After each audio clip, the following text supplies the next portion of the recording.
One of my favorite movies is The Chariots of Fire. That's a movie many of you know.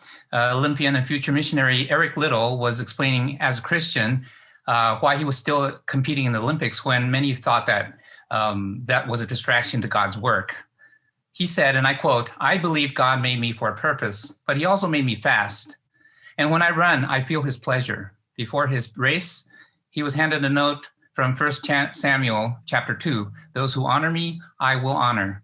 I am inspired by this type of passion instilled by God's calling, and most importantly, the privilege to feel God's pleasure. And I've experienced in my career that whenever my motivation is impure and I'm not in God's will, in his purpose, that I don't, that this pleasure is never being felt. As a PhD student, I had a lot of trouble.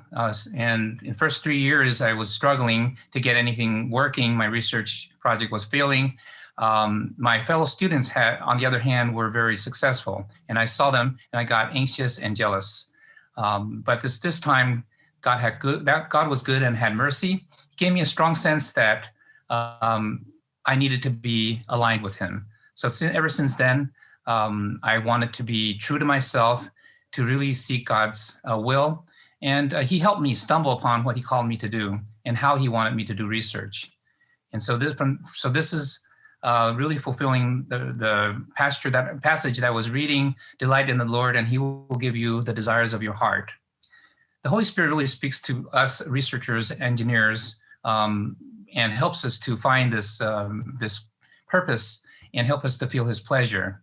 As an engineer, I'm always looking to invent.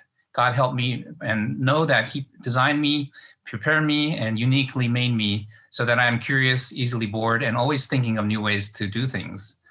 I think the incubation period, the time when I'm really struggling to come up with ideas, actually is when I'm happiest. To prepare for this story, I thought about God, why God is pleased when we fulfill his purpose. Liddell said God made him for a purpose, but he also made him fast.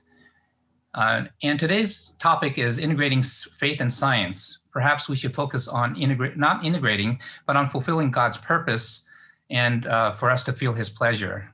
As a bioengineer, I get a chance to work with life's inward parts instead of lifeless components, according to Psalm 139.